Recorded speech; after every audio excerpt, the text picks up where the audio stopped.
Hi, everyone. Thank you for joining us for Horse Sense Street Smart Investing, the podcast. I'm Ron Corning, your producer. And here are our hosts, Craig and Clark Hodges of Hodges Capital Management. Hey, guys, good to see you. Good to see you. All right, we are talking CEOs and your money, and specifically, I guess, for lack of a better term, not just high-profile CEOs who act as spokespeople, but the celebrity CEO. Craig, I'm going to start with you. A blessing or a curse for a company to have a celebrity CEO? I thought you were calling me a celebrity CEO. Oh, no, of the two of you, which of the brothers is more of the celebrity? Is really the question. It's not me. I'm sorry, Ron. Start again. Go. You mean in reality or in our minds?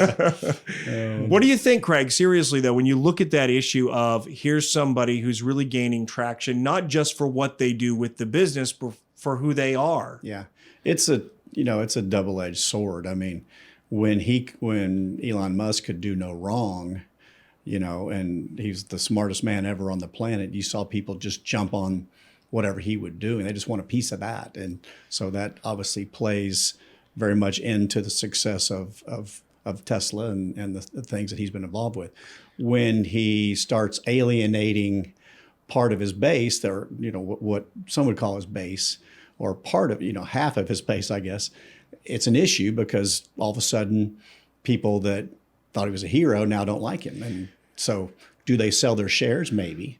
Well, just because a CEO isn't likable or has exposed themselves as not likable, that could be completely mutually exclusive from the fundamentals of a company. But is that where the trap is, and that people don't know how to delineate the difference between the two? Yeah, that's a big trap. And really, for short periods of time, a stock can do anything. But ultimately, it's going to trade on their ability to generate free cash flow and earnings. And if a company never does that, it'll have a period that it's very popular and everyone wants to be in it, but eventually it'll go down, and eventually it'll go to nothing. So Clark, what do you think in terms of, because I know you and I have had this discussion, and you believe we have points of disagreement here. And in the interest of full disclosure, I own Tesla stock and I haven't sold any of it. I don't like to see it go down when it goes down, but I don't think what's happening with Elon is a reflection of the fundamentals of the company, unless it gets to a point where I'm convinced his attention isn't solely focused where it needs to be. But then again, I don't know enough about how Tesla is run. How important is he to that operation?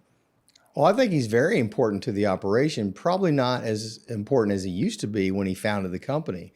You got to keep in mind, celebrity CEOs were CEOs first, right? They became celebrities because they were successful by and large. That's probably how you would see most of them. There could be some CEOs that are celebrities because they did something wrong. We've seen that. But he's a CEO that's been successful. And so from my standpoint, that should not change. He's probably got leadership in place that can pick up the slack, if you will, if he's not around as much. Mm-hmm. And the world's changing, and the markets where he sells cars is always changing. So I think in the long run, people will forget about Twitter and any Twitter mess that he got into, in January of 2023 or whatever. Also, I'd add that for situations where a stock goes up, like Tesla and some of the meme stocks that we've heard that have been gotten so much attention, you really need a very good stock market in order for that to happen. Mm-hmm. You never see those stocks do that in a really negative bear market. And so there are certain stocks that do well in a bull market, and there are certain stocks that do not do well in a bear market. And most of the meme stocks, and a stock like Tesla, which is revolutionary, you can't doubt anything about that. But the fact remains, the value of Tesla is more than all the U.S. manufacturers of cars in the world combined. So It's still an incredibly expensive stock, but it will probably always be expensive. Well, and also we know that Elon Musk owns any number of other companies that are innovating in any number of other ways. But in this politically divisive, social media driven world where everyone in some form or fashion is involved with communicating through or getting information from Twitter, he's put himself in a place that I just happen to believe is just a little dangerous, or at least runs the risk of creating this sort of environment where, at least in the short term, it appears like his brand, his value is being diminished, and it could be reflected in the value of his stocks. Would you say to an emerging, I mean, I know these aren't conversations we have, but an emerging CEO, or would you believe that for the sake of a company's well-being, that CEOs in general should not tread into certain areas? Like, for example, in this culture we live in where we are more politically divisive, sharing your political leanings or where you stand on certain political issues. That is dangerous, isn't it, to a company's value? Yeah, it's very dangerous. And there's a lot of examples. Now, once again, typically those are short term in nature. Ultimately, the fundamentals of the business. Yeah, ultimately that's what's happened. And we've seen, you've seen a lot of companies where, they've become woke, if you will, and you'll see a lot of pressure on those companies. But you don't really, it's not going to be the end of the company just because they alienate half of, kind of the political base. Right. It makes people wrong. There'll be a lot of negative articles. In a case like Tesla, I guess you could say that there are some hard-charging, left-leaning people that say, I will not buy a Tesla. And that, it's hard to quantify what that is. People are expressing and taking, Right. A stand Right. politically in ways that they believe are symbolic, if nothing else. But in most cases, it is a mistake for CEOs to get into the political arena too far, where they start alienating people and To me- really even employees. Sometimes, I've heard Disney, I've heard BlackRock, I've heard several other companies that have made really hard political stands. The majority of their employees don't care for those things either. So, they want to focus on the work and the Right. product, and not become attached to having to lean one way or the other in order to feel like they're accepted at the company. Correct. That's a problem as well. Let me ask you this: is the opposite true as well? That a company that's struggling and the fundamentals aren't great brings in somebody who's notable, recognizable, a celebrity CEO by that standard, and the stock reacts positively. Is that also often just a temporary situation until those fundamentals are fixed? Yeah, you will sometimes see a 1 to 2 month event where you get a new management team in, especially if it's a high profile. That could even be bigger and last longer. But ultimately, like we keep going back to, ultimately it is the operations and the fundamentals of the business. Is it a good business? Are they growing? Are they making money? Are they, are the shareholders being rewarded? And that's ultimately what derives the stock. I'm wondering if a couple of cases in point about attaching a lot of value on a CEO as it relates to the fundamentals of the company couldn't be made for example, Steve Jobs, when we knew he was ill, right, with terminal, I think it was pancreatic cancer, and wouldn't live to see some of the innovations that he even had in the pipeline. In light of his death, the company continued to thrive and innovate. Does that speak to then the foundation that he put in place, the heir apparents that he put in place, the people who were in line to take over for him, not devaluing who he was or what he did, but just showing that the value of the company was even bigger than the man who founded it? Well, Ron, you make a great example with Apple, because I remember when rumors were that Steve Jobs was dying, the stock tanked, and people were really worried. And boy, has Cook done a great job. I mean, I don't think anybody expect him to. Tim Cook has done a phenomenal job. So a lot of people would probably sold the stock because of Steve Jobs' health or passing, but that would have been a big mistake. And so that's a perfect example of that. What about Disney as well? We have, Michael Eisner was really a celebrity CEO in many ways. There wasn't a Disney film that you didn't see that he didn't have a message at the front end of it, or a Disney special on television. And yet Bob Iger came along, well known, maybe not as much of a celebrity CEO, and his absence ushered in someone who made some key mistakes in running the business. Bob Iger is back. Is Bob Iger kind of a combo special? He's the face of it and a great communicator, but obviously it would seem understands the fundamentals of Disney and how to do business even in this new era, more so than the guy he's coming back in to replace. Yeah, and this one remains to be seen. There was a couple day pop when it was announced that Eisner was back, and Iger was back. Iger was back. Iger was back. But He's like, what? I'm coming back too. Yeah, exactly. But you've already seen that kind of dissipate. And so really the messaging, same thing with Starbucks and Schultz. They brought him back a couple different times, and the stocks have always reacted to him coming back.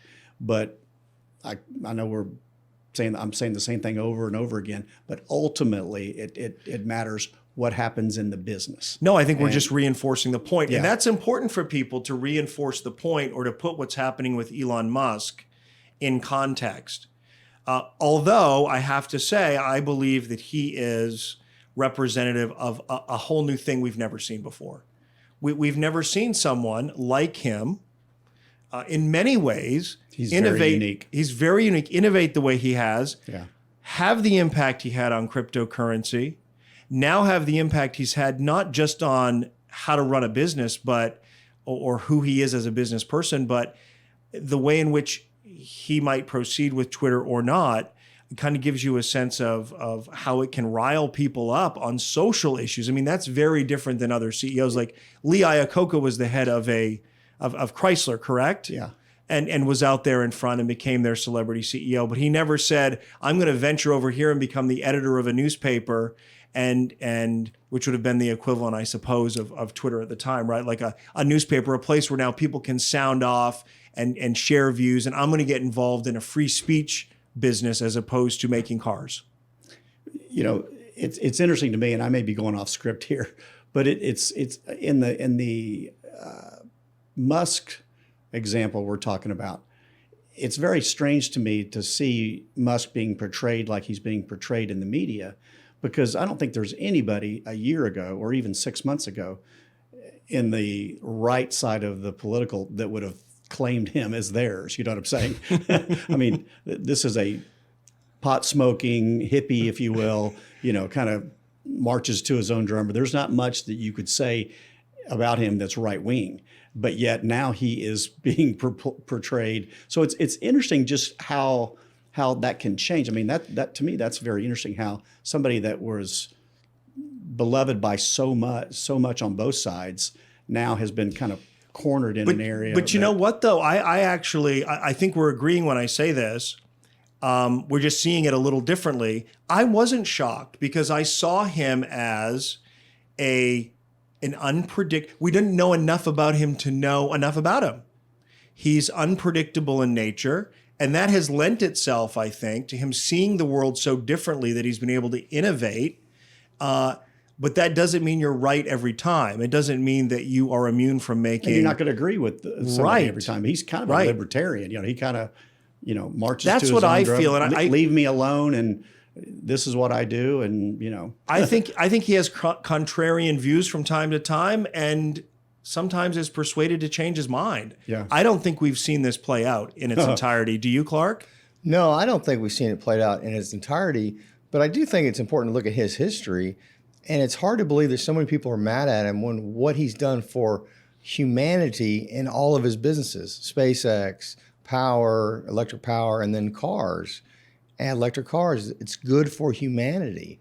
And so I just think that's, he's going to continue to have that perspective, I would believe, and try to bring that to Twitter. But yeah, it's going to be in the media for a long time, but I think ultimately it'll be forgotten.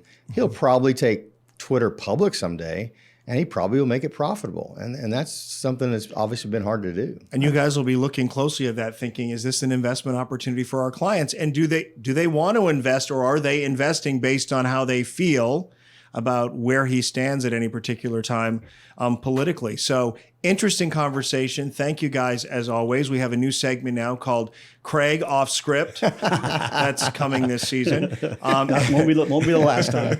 And we'll continue to dish up episodes here at Horse Sense Street Smart Investing, the podcast. I'm Ron Corning, everyone. Thank you for joining us. We'll see you next time.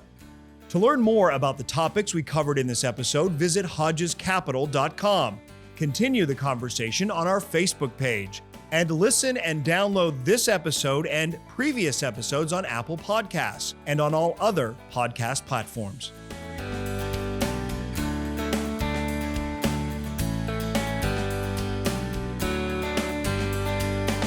Hodges Capital Management Incorporated, HCM, is an investment advisory firm registered with the Securities and Exchange Commission, SEC, is a wholly owned subsidiary of Hodges Capital Holdings and serves as investment advisor to the Hodges Funds. HCM is affiliated with First Dallas Securities Incorporated, a broker-dealer and investment advisor registered with the SEC. This discussion is not intended to be a forecast of future events and should not be considered a recommendation to buy or sell any security. Past performance is not indicative of future results. Investing involves risk. Principal loss is possible. Investing in smaller companies involves additional risk, such as limited liquidity and greater volatility. No current or prospective client should assume that information referenced in this communication is a recommendation to buy or sell any security or is a substitute for personalized investment advice from your individual advisor. HCM does not provide tax or legal advice. Consult your tax or legal advisor for any related questions. All information referenced herein is from sources believed to be reliable and is provided as general market commentary and does not constitute investment advice. This material was created for informational purposes only, and the opinions expressed are solely those of HCM. HCM shall not in any way be liable for claims and makes no expressed or implied representations or warranties as to the accuracy or completeness of the data and other information. The data and information are provided as of the date referenced and are subject to change without notice.